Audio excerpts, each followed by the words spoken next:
Bonjour à tous et bienvenue pour ce nouveau test. Aujourd'hui, on va parler de Sennheiser avec le Momentum 4. Et donc il est sorti maintenant il y a quelques temps et il repart d'une feuille blanche. En effet, pour ceux qui avaient connu à l'époque le Sennheiser Momentum 1, 2 et même 3, qui était le premier Full ANC sans filaire, eh bien on a une différence de taille en termes de design. Ils sont repartis de quelque chose de très différent pour en faire un casque qui soit beaucoup plus commun, beaucoup plus passe-partout et surtout beaucoup plus dans l'ère actuelle des designs que l'on voit un peu partout.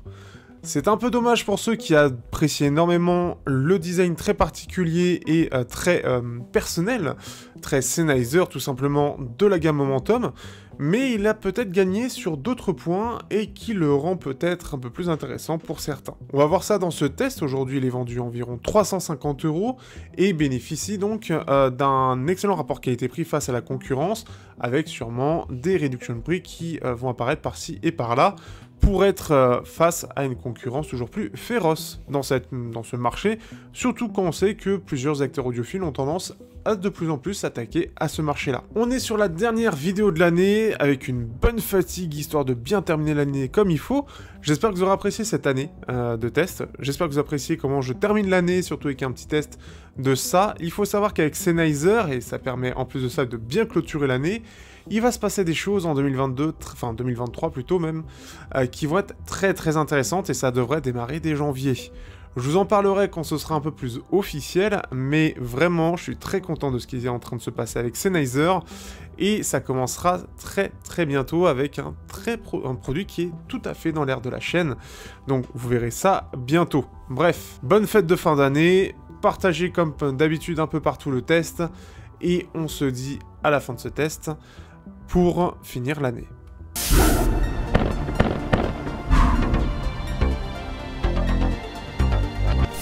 Au niveau du design, comme je le disais, Sennheiser est reparti d'une feuille blanche.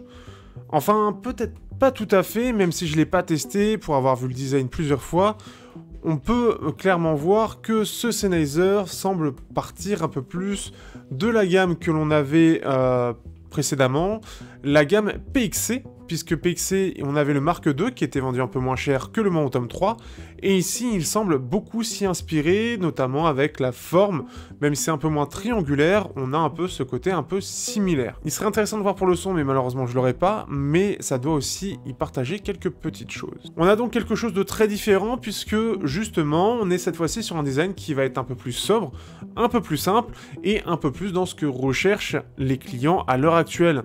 Avec des clients comme Bose, on a Yamaha qui est un peu dans cette même idée, on a JVC, on a bien évidemment Sony qui est le maître en la matière, et ce qui fait que le côté Momentum était peut-être un petit peu trop présent, un petit peu trop pas assez passe-partout, et ce qui fait qu'ils se sont dit, il faut qu'on reparte d'autres choses pour être un petit peu plus, comment dire, dans l'air de ce que veulent les gens, et pas forcément de notre personnalité. C'est vraiment très dommage, parce que j'appréciais beaucoup ce côté très premium de l'aspect extérieur du casque, ce côté très métal, ce côté vraiment très marqué en fait de la marque, qui disparaît, et c'est vraiment dommage. Donc on est vraiment sur une nouvelle ère de la gamme Momentum de Sennheiser, en Bluetooth. Par contre, on va perdre ce côté pliable, puisque comme Sony ou Bose, on va perdre cette partie-là, et c'est vraiment dommage. Par contre, on a un arceau qui est toujours de très bonne qualité, même si clairement plus simple et beaucoup moins premium, mais on a quand même une belle attention aux soins. J'aime beaucoup le logo qui ressort de façon très jolie. On a bien évidemment toujours ce côté où on peut régler, c'est comme dans tous les casques partout. On a vraiment ce côté sobre, peut-être trop sobre pour certains, mais efficace. On aura des touches tactiles. Pour le réveiller, en fait, ça va être tout simplement, alors comme ce que j'avais pu faire avec JVC, mais on a aussi le Bose Zenfone 700 qui est plus connu. On va le tourner, ça va le réveiller. On n'a qu'un seul bouton qui est présent, ça va être le bouton qui va permettre d'utiliser Google, de réveiller le casque quand il se met en veille, donc c'est aussi une bonne chose et c'est une bonne utilisation, donc ça peut faire penser aux AirPods où ça peut le réveiller de cette façon-là, ce qui permet aussi d'ailleurs de gérer toute la partie Bluetooth, c'est-à-dire le pairage, ce qui est une très bonne chose. Ils ont mis surtout une partie tactile, un petit pavé, qui, on en parlera dans la partie fonctionnalité, est vraiment bien pensé et fonctionne très bien. Il fait pas du tout de bruit, on a quelque chose qui est vraiment bon de ce point de vue-là. On appréciera les coussinets dont j'adore l'effet en fait vraiment simili-cuir qui est très bien fait je trouve, et qui en plus de ça est vraiment très premium et très confortable. On a quelque chose qui reste tout de même un peu lourd, plus lourd que ce que peut proposer du Sony là-dessus, qui est vraiment très léger. Ici, c'est un petit peu plus lourd, mais pas grand-chose. En réalité, au niveau du confort, on va vraiment les apprécier parce que il est vraiment très confortable. Il s'oublie très bien. Donc là-dessus, on est vraiment un peu comme la concurrence, et c'est vraiment l'idée de ce casque, c'est d'être aussi concurrentiel que la concurrence, et aussi appréciable dans ce côté assez sobre. C'est vraiment ce que recherchent apparemment les gens, et c'est pour ça que ça allait là-dessus. Mais ce qui est bien par rapport à... Alors, moi ce que j'aimais bien sur le Momentum 3, c'était le fait que on le plie pour l'éteindre. Alors d'une part, il prend moins de place, mais au moins c'est clair. Alors peut-être qu'il y avait des soucis, moi je n'en avais pas, mais en tout cas il marche toujours aussi bien depuis le temps que je l'ai. Et on vient de l'entendre, il vient de s'allumer. Voilà. Ici c'est vraiment un petit peu plus le côté, on le réveille comme ça, donc vraiment à la JVC, on a vraiment cette idée-là, donc toujours le côté sans bouton, puisque c'est exactement le même principe, ce petit JVC qui sera en comparaison juste après. Au-delà de ça, bah, c'est efficace, c'est simple, mais il n'y a pas grand-chose à dire au-delà du fait que c'est quand même moins premium, mais ça reste très efficace et je le trouve quand même moins cheap que ce que peut proposer, par exemple, Sony. Par contre, ça reste quand même un peu moins bon que ce que peut proposer Apple, qui est clairement plus premium, après il faut aimer le design, ou le Bose Headphone 700, qui a un côté un peu plus premium là-dessus. Mais il a vraiment d'autres choses à vendre.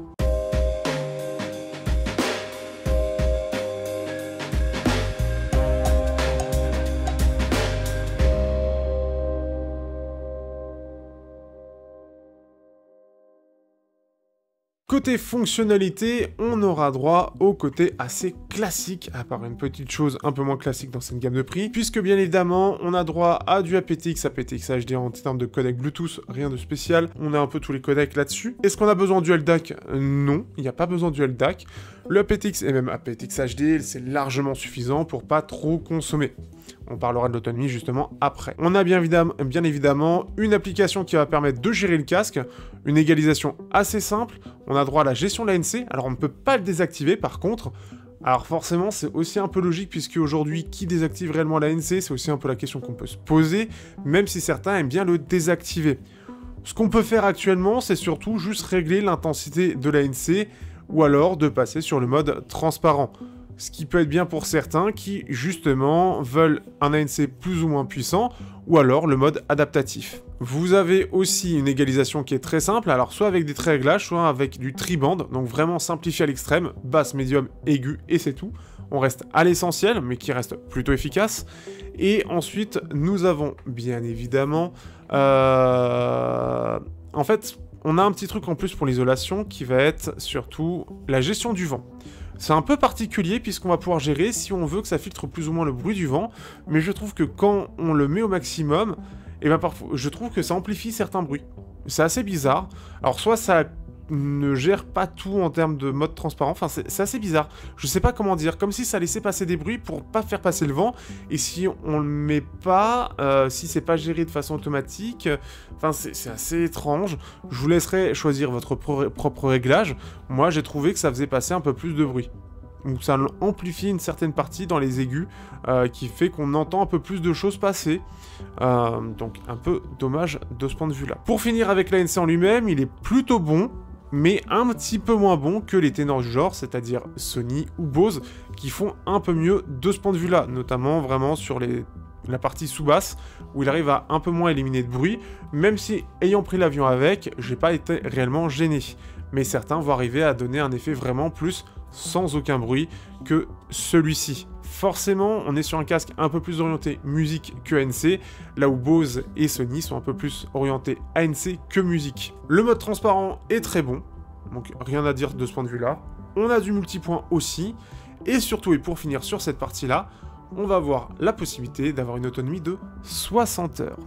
60 heures, c'est plus quelque chose que l'on voit en général dans la partie, dans les milieux de gamme, tout ça, ou voire les bas de gamme, où on va jouer un peu sur l'autonomie. Ici, c'est l'un des rares casques à aller au-delà des 40-50 heures, même si on commence à arriver.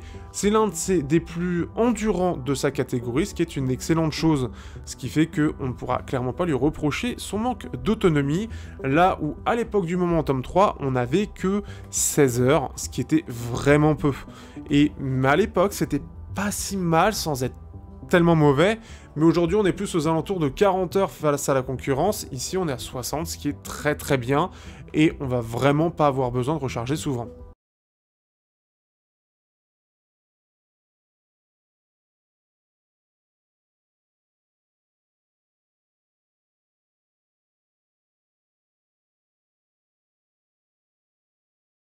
Passons maintenant à la partie que je préfère, la partie qualité sonore. On se retrouve avec un driver de 42 mm, qui est donc le nouveau driver, donc qui est mis en avant par la marque, pour donc cette nouvelle version totalement remaniée. Au-delà du fait que tout le casque design a été notamment revu, la qualité de l'ANC, tout a été revu à la hausse, ou en tout cas d'une nouvelle version, même si je préfère le Momentum 3, et bien là aussi, et on va en parler dans la partie comparaison, je préférais le Momentum 3.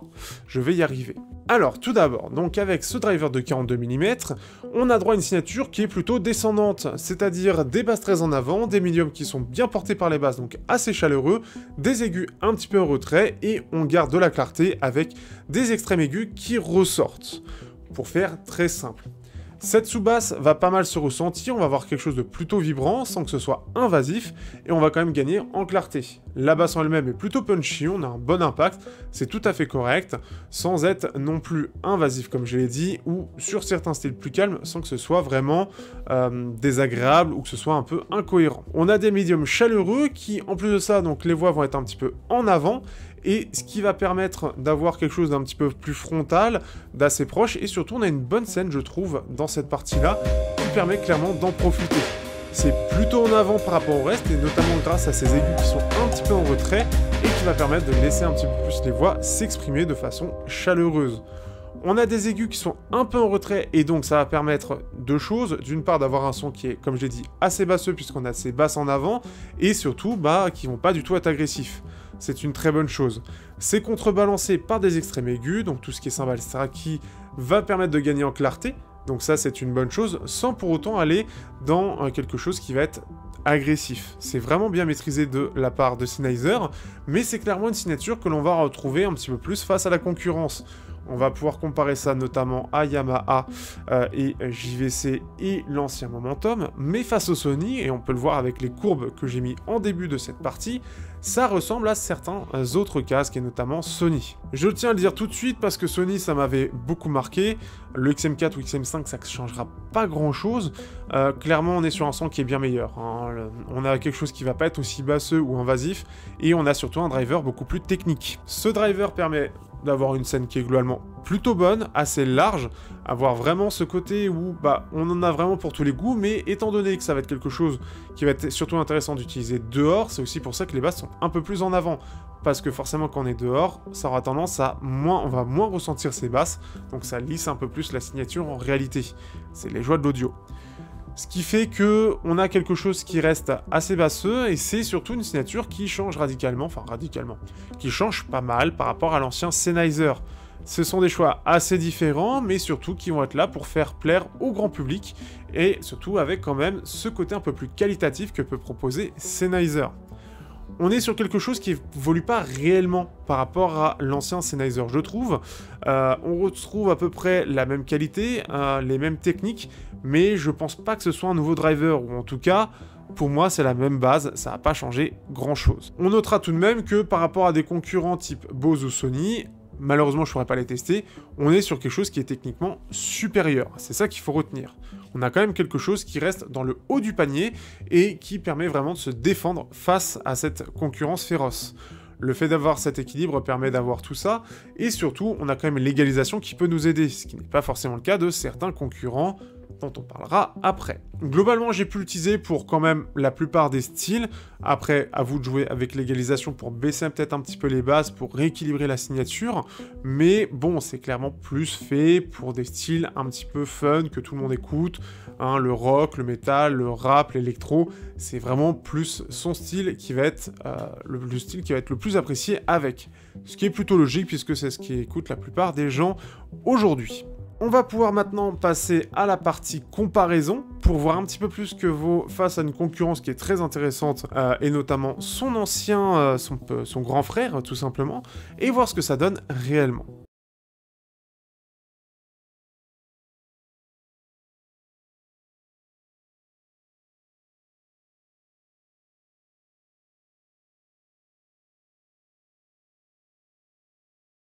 On va commencer déjà avec un casque que j'apprécie beaucoup, c'est le Yamaha E700A. Normalement, une nouvelle version un petit peu plus à jour va sortir année prochaine, vous verrez ça bientôt. Mais ce qui fait que face au Yamaha, on va ressentir ça. Donc si on met le Yamaha après le Momentum 4, on va sentir une chose. Ce qu'on voit déjà au niveau de, rapidement, au niveau de la courbe, on voit quand même que c'est assez similaire, hein, ça se ressemble pas mal, mais il y a quand même des différences. Tout d'abord au niveau du design, on a quelque chose qui est très arrondi, ce qui fait que c'est plus grand sur la tête, hein, ça va se ressentir. Un design qui est peut-être un petit peu moins joli pour certains, notamment l'arceau qui fait plus simple. Là où c'est un peu plus travaillé du côté de Sennheiser. On a une autonomie de 40 heures ou 45 heures, il me semble, avec le Yamaha, donc c'est un peu en dessous, mais c'était déjà vraiment bien. Et ce qui fait que après on a une application, mais qui n'est pas aussi complète. Il manque notamment une égalisation. On n'a pas de multipoint, ça c'est aussi autre chose qui peut intéresser certains. Et au niveau de l'ANC, c'est quand même un petit peu en dessous, pas de grand chose, mais c'est quand même un petit peu en dessous, notamment au niveau de la réduction de bruit passive, où ça laisse passer un petit peu plus de bruit, je trouve. Par contre, au niveau de la qualité audio, on est sur un driver de 40 mm. On va ressentir tout de suite quelque chose qui va vraiment se ressentir, c'est une sous-basse qui est plus présente. Surtout au niveau des 40-50 kHz, donc vraiment très bas, où là on va sentir que quand les styles tapent dedans, ça se ressent clairement plus. On a quelque chose de vraiment plus vibrant, mais ce qui fait qu'on perd un peu en clarté aussi derrière. On a aussi autre chose qui va ressortir, donc ce qui fait qu'on a vraiment cette basse un peu ronde, un peu qui roule, on va dire ça comme ça, c'est un peu bizarre dit comme ça, mais vraiment qui vrombit surtout, hein, et vraiment, c'est vraiment très marqué et ça se ressent clairement. On a des médiums qui par contre sont plus lointains et plus froids, on sent vraiment que ça fait un peu plus comme une signature en V, en fait on va devoir se limiter un petit peu plus sur le volume, parce qu'on a ce côté médium plus lointain, donc on les entend un peu moins, un peu plus froid, mais je les trouve un peu plus détaillés. Quoique ça peut dépendre de la musique, ou parfois je trouve que quand c'est plus accentué sur la qualité en tout cas des bas médiums, donc plus orienté basse, on va avoir quelque chose qui est un peu plus net du côté des Sennheiser, donc ça dépend vraiment des musiques. On a des aigus qui sont plus présents et surtout des extrêmes aigus qui sont plus présents, donc on va gagner vraiment en clarté, en netteté de ce point de vue-là, ça donne un effet plus détaillé, et après, en termes techniques, c'est un petit peu similaire tout de même, pareil, on sent qu'on a quand même un espèce de plafond de verre là-dessus, et qu'on est vraiment limité en général. On a une scène qui est quand même plus large, due à ces aigus qui sont plus en avant, et donc cet effet que je vous disais. On a aussi, je trouve, là-dessus, des médiums donc, qui sont un peu plus lointains, ou même sur la scène, hein, là où on a quelque chose de plus frontal du côté des Sennheiser, on a ce côté un peu plus lointain et un peu plus étroit, j'ai l'impression qu'il y a un petit peu moins de présence côté médium, et que bah ils sont pas aussi larges que ce que proposent les Sennheiser. Ce qui fait que là-dessus c'est un peu différent, c'est plus fait pour avoir un son vraiment fun, encore plus fun, surtout si vous aimez la basse et la sous-basse sur de l'électro, ça rend super bien. Et sur du métal, ça rend, je trouve, mieux. Par contre, c'est moins polyvalent, et notamment sur des styles calmes, mais qui vont parfois utiliser une basse assez douce, mais très basse, bah du coup, ça ressort beaucoup trop sur le Yamaha, et ça donne un effet incohérent. Donc, à vous de voir après sur ce sujet. On va parler aussi du JVC HAS100N, qui est donc un casque de JVC qui est vendu 300 €, qui n'a pas d'application. Donc là, c'est encore plus simple, mais qui est complètement tactile. Il n'y a, il me semble, aucun bouton, ou un seul, toujours un bouton, il n'y a aucun bouton. Et ce qui fait que on a, alors, un confort qui est un peu moins bon à mon sens, même s'il reste plutôt bon. On est sur quelque chose d'un peu plus léger tout de même. On est sur un driver de 40 mm. On a le choix de l'ANC, mais de façon très basique, puisque c'est directement lié au casque. Et le choix de signature, pareil, de façon très basique, puisque c'est directement lié au casque, avec quelque chose de soit très basseux, soit beaucoup plus équilibré. Donc c'est des choix très différents en termes de conception, c'est peut-être là où ça pêche le plus sur le JVC, mais on a d'autres choses. On a tout de même quelque chose qui est plus maîtrisé, donc avec un driver de 40 mm, un ANC qui est plutôt bon, même si au niveau des médiums, ça laisse passer un peu plus de choses, je trouve, ce qui fait que c'est un petit peu bizarre par moment. Là-dessus, c'est là où il pêche le plus, on va dire. Hein. L'ANC, c'est clairement pas le meilleur, parce qu'il laisse passer des bruits, là où d'autres ont tendance à faire moins passer, mais apparemment, ce serait un choix de la marque. Apparemment. On a donc un son qui est quand même plus plat, des médiums qui sont un peu plus en avant, là on l'a en retrait du côté du Sennheiser, ce qui donne un effet un peu plus naturel et puis surtout un peu plus cohérent entre les différentes parties. Donc après ce sont des choix, par contre c'est un peu plus, sinon sur du métal c'est un peu moins sympa, un peu moins fun puisqu'on va un peu moins ressentir les basses. On a un son qui est clairement plus frontal, hein, donc on a une scène qui est vraiment plus devant je trouve aussi. Des voix qui sont plus présentes et des basses qui, elles, forcément, comme je le disais, comme c'est un peu plus plat, des basses qui sont moins présentes. Là où on a une signature descendante, hein, donc clairement avec ces basses qui vont être vraiment présentes, ici ça va être beaucoup plus plat avec un petit peu plus de haut médium. Et ce qui fait que, même si on a une sous-basse qui est assez présente, qui arrive à donner cette présence-là, ne pas être tellement en retrait en comparaison, on n'a clairement pas le même fun à côté. Et je trouve aussi qu'on a une moins bonne séparation des instruments. La scène reste à peu près la même chose, voire un peu moins large. C'est un petit peu, un peu plus neutre, mais par contre on perd en scène, et c'est là où techniquement le Sennheiser est quand même un peu meilleur. On va comparer, pour terminer, donc je l'avais dit, avec le Sennheiser Momentum 3. Déjà, globalement, en termes de fonctionnalité, on a à peu près la même chose, puisqu'on a la même application. On a, par contre, en termes de différence, au niveau de l'ANC, forcément il est sorti en 2019, et on a un ANC qui est vraiment moins bon. Surtout au niveau des basses, où ça laisse passer beaucoup plus de choses. Donc là-dessus, c'était vraiment plus orienté un casque audiophile, donc qui n'enlevait pas trop en dynamique. Mais par contre, là-dessus, c'était vraiment moins bon. Donc Sennheiser déjà a réglé ça, et c'est une bonne chose. Le mode transparent était plus un espèce de petit bonus pour quelques secondes à l'époque aussi, et il était très orienté sur les voix, mais ce qui fait que la reproduction était absolument pas naturelle. Aujourd'hui, c'est beaucoup plus le cas. On a un casque qui est beaucoup plus lourd aussi, mais clairement beaucoup plus premium, donc il se ressent un peu plus au quotidien, mais il était quand même clairement très très classe et très joli. Il avait vraiment ce truc de très différent, et on avait le problème d'avoir que 16 heures d'autonomie. Ce qui était bien pour l'éteindre, comme j'avais dit tout à l'heure, c'est qu'on a juste à le replier et on entend bien qu'il se met en on ou off. Ici, c'est un petit peu plus, il va détecter qu'on va bouger, donc c'est un peu plus dans l'évolution puisqu'on a moins d'efforts à faire pour l'allumer. Pour moi, les Momentum 3 en termes de son, et c'est ce que je disais tout à l'heure, je les préfère. Je trouve qu'ils ont une meilleure extension, que ce soit dans les basses ou dans les aigus. On a quelque chose qui est plus naturel, on a une signature un petit peu plus en V avec toujours des basses un peu en avant, mais je trouve bien meilleur là-dessus, et je trouve qu'on a on ressent mieux cette profondeur de basse. On a des aigus qui sont un petit peu élevés aussi, mais surtout on sent que ça va plus loin aussi, et je le trouve mieux réglé à mon sens, vraiment plus fun, plus punchy, on a plus d'impact dans la basse, on a des voix qui sont plus présentes, qui, je trouve, ont plus de détails, et globalement ça a plus de détails, que c'est plus ample dans l'ensemble. On a quand même un côté un peu moins basseux, donc plus profond mais un peu moins basseux, et des médiums qui ressortent mieux, en fait. Même si je trouve que les médiums sont vraiment bons sur les Momentum 4, le Momentum 3 avait des médiums qui se ressortent mieux. Et globalement, un son qui est plus clair. Et ça, je préfère personnellement, après c'est des choix différents, mais vraiment, je trouve que je m'amuse plus, en tout cas, à écouter le son sur le Momentum 3 que le Momentum 4. Donc là où il gagne, en fait le Momentum 3 il gagne plus sur la partie sonore et sur sa qualité de fabrication, mais il perd sur les fonctionnalités et l'autonomie. C'est des choix différents, mais en fait, c'est... On sent que, voilà, il y a eu des choix différents, mais il n'y a pas eu de réelle évolution juste sur la partie sonore, donc ce qui m'intéresse le plus. Et c'est assez étonnant, mais c'est intéressant à noter, je trouve. Et justement, on peut aller à la conclusion.